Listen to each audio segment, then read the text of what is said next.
Sijafika menopause, bado naweza zalia Apoko watoto 7.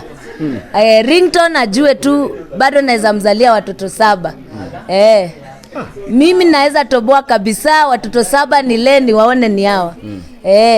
Hii birthday nimespend 2 million kwa sababu ni birthday yangu ya kwanza kufanya. Nicholas Kiyoko. Ile kijana wa uzongo. Nicholas Kiyoko. Ile kipindi. A lot more is coming back.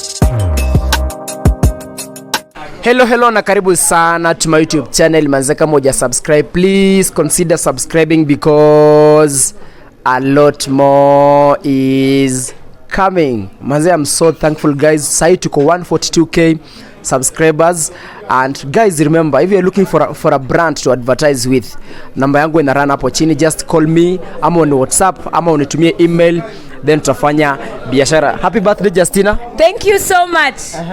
Thank you so much. Happy birthday. Nimesikia una turn 46. Is that correct? Bado.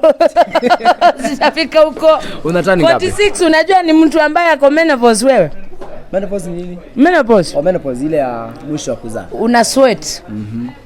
Unakuwa una sweat tu ovyo ovyo.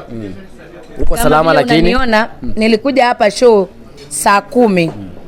Na bado niko ngangari sija sweat. Hiyo ni kitu moja ya kupima menopause haijafika. Uko salama lakini? Niko salama, hata third floor sijafika. Mimi mtoto mchanga kabisa. Wewe mtoto nyanya. Mimi mtoto mchanga kabisa, mimi nasikia vizuri kwa sababu Nicholas Kiyoko amekuja katika event yangu na umekuja na watu wengi sana. God bless you. By the way, hata sijui nikwambiaje. Amen. Umekuwa wa baraka sana. Amen. Nikipenda 2022. By the way, mashabiki wako wengi wamesubscribe to my YouTube channel. Aki sijui nikwambiaje. Wanaitwa Team Kiyoko. Nasikia tu kulia. Usijaribu. Mnacheka nini? Nasikia kulia juu nasikia nimependwa. Nasikia watu wa Kiyoko asanteni kwa kunipenda. Mungu awabariki. Unajua kupendwa si rahisi. Kuona watu wananipenda na shukuru. Okay, ningependa tukue very brief because pale kwa comment section zako za Facebook yenye umetoka live nimeona umeenda huko. Nimekuwa live nikaona watu wakisema actually nimekusikia ukisema that you've spent 2 million Kenyan bob kwa hii birthday yako. Is that right? Hii birthday nimespend 2 million kwa sababu ni birthday yangu ya kwanza kufanya. Na kitu cha kwanza ukitaka kufanya kitu, fanya kitu legit. Hii ni birthday legit ukiangalia mali tumeiweka pia ni mali hoteli legit. Na pia wale watu wamekuja kwa birthday yangu ni watu legit. Wale nashukuru sana kwa sababu chakula yetu imekuwa legit, cake legit, everything was fine. Okay, nikiangalia kuna hapa gold then black. Yes. Nikiangalia kuna gold na black. I just love gold because gold is very important in life.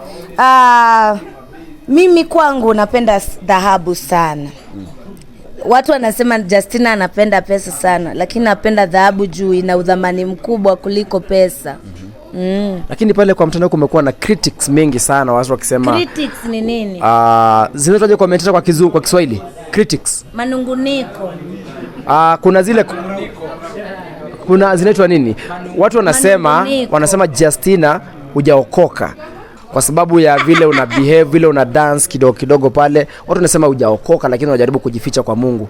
I mean, what's your take on that? Unajua sihitaji mtu ajue nimeokoka kwa sababu mimi uhusiano wangu na Mungu ndio Mungu anaujua. What God has done in my life, it's great, and that is why you have seen we have done a lot of worship songs here as you were here. Hakuna kitu mzuri kama kumwabudu Mungu na hakuna kitu mzuri kama kujitolea. Unajua watu wananichukia kwa sababu najituma. Ningekuwa watu hawakuchukii. Watu ambao wanasema siko ndani ya Mungu ni kwa sababu wao wenyewe wako katika comfort zone. Wanataka tukae katika comfort zone, tusitafutie watoto. Mimi ni mzazi, apart from kuimba, lazima ile kuimba ilete pesa nyumbani. So mimi nikipata road show lazima nimengue ilete chakula nyumbani.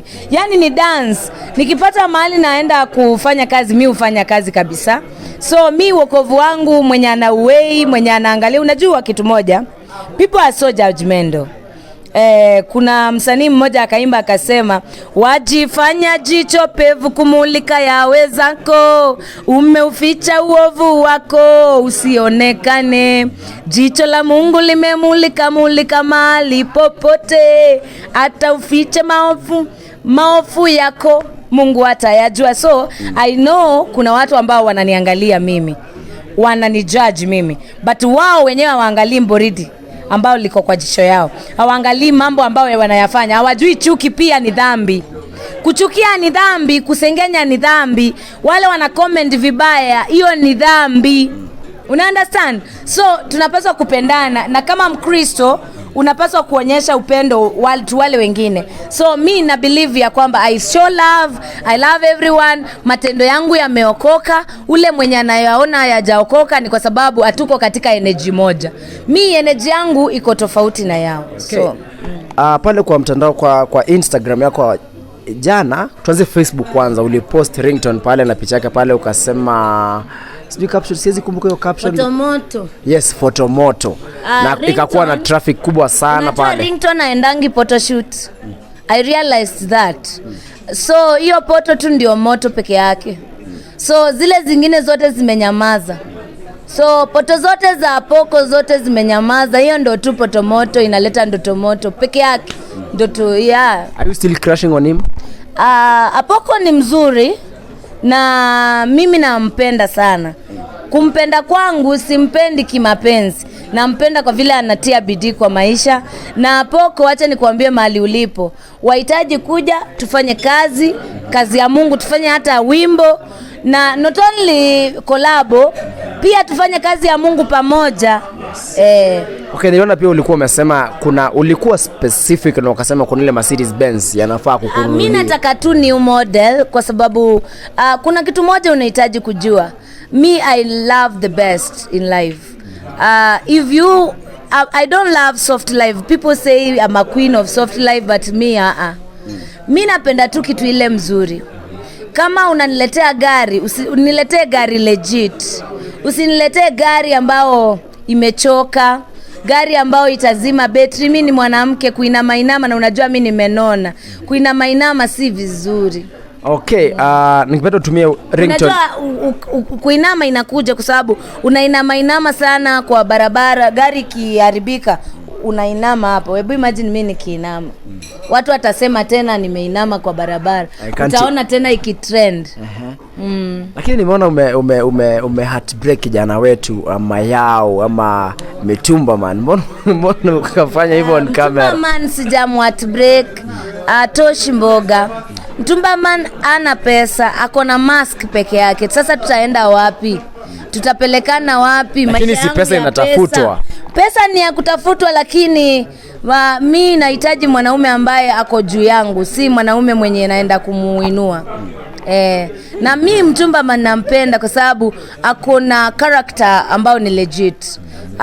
Yani when he is in character, ile character yake anavaa vitambaa na nini, huwezi jua kwamba anaweza badilisha akavaa kama jamaa, you know.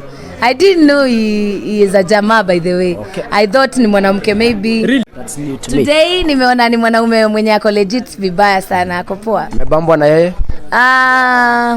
Nimebambwa na yeye kwa sababu anafanya comedy vizuri. Anasema ngara wakwambie unapenda wa baba. So napenda vibe yake. The last one, ningependa because it's your birthday, ningependa uzungumze na wasichana pale nje. Just inspire them, uambie how life is, wa expect nini kwa maisha. Zungumza tu na wasichana for just 1 minute. To all girl child, mimi naweza waambia kwamba take care of yourself, and also usikubali mtu adharau usichana wako, usikubali mtu akuchezee, usikubali mtu akuintimidate, na usikubali violence in life. Yani hata kama ni mwanamke umeolewa na uko katika ndoa ambao ni violence, iko na violence ama ina vita, toka urudie wazazi. Mimi siwezi sema navunja ndoa, nasema ukweli. Kama ndoa iko na violence, hata kama ni mwanaume ananisikiza na unapigwa na bibi yako, wewe toka ndugu, enda uanze chini. Si vizuri upigwe, kwa sababu kupigwa si kuzuri. Na pia naweza upea wazo wasichana. Kuna wasichana wengi wamezaa na corona. Na hata pia wasichana wengi walikuwa maslay queen wamezaa na corona kwa sababu walienda ku keep up with their boyfriend and then they got pregnant. And a lot of them have been visiting them. They are very disappointed. They are single mothers. They are very young and also they are so disappointed. I can send this message to everyone who got pregnant by mistake, akiwa anajua, chochote kilifanyika tu ukapata na ukajipata na mtoto. Naweza kukuambia kwamba lea mtoto hana dhambi yoyote. Okay. Na penda mtoto wako, mpeleke shule, muoshe. Just celebrate your kid. It might be so hard now, but itakuwa poa. Mimi niko na mtoto na life tukianza ilikuwa ngumu, but sahi si unaona iko legit. God ame come through. So pia wasichana ambao hawajaolewa, usikimbilie ndoa. Usikimbilie ndoa ukiwa mdogo. Na pia kama uko shule, concentrate with your school classes and stuff like that. Usikubali pia pressure ikubebe juu ukienda kulewa saa hizi ukiwa mwanamke. Si utalalishwa tu. You know mwanamke akikunywa, kuna vile naona wanawake wakikunywa wanakuwa naive. And then they are used by anybody. And then anaanza kusema sijui mimba ni ya nani. Naweza kukwambia hivyo because mimi nafanya girl child. Nikiendea wasichana wengi unamuuliza mtoto ni wa nani, anafanya hivi. Hebu nikumbuke alikuwa nani yule. Ajui ni nani specifically mwanaume mwenye alimpa mtoto. So pia wanawake wasiwe wanaikunywa. Okay, thank you so much guys for watching. Tumekuwa tukipiga story na Justina Syokau. I don't know anatani miaka mingapi. I'm looking forward to know. By the way, next interview nitakwambia age yangu. Kuna watu ambao jana niliwaambia waniambie wangesi miaka yangu. Wakasema 50. Wakangesi, wengine wakaniambia niko 43. Wakasema hata nimefika menopause. Mimi nataka kuambia Wakenya sijafika menopause, bado naweza zalia Apoko watoto 7. Ringtone ajue tu bado naweza mzalia watoto 7. Mimi naweza toboa kabisa watoto 7 nileni waone ni hawa. Makosa. Thank you so much guys for watching. Tumekuwa tukipiga story naye Justina Syokau 2020. Nitakuwa nikimtafuta tena tupige story kisha tuweze kuendelea na hii kazi. Aliyekuwa nyuma ya kamera akifanikisha shughuli hizi si mwingine ila director Ben.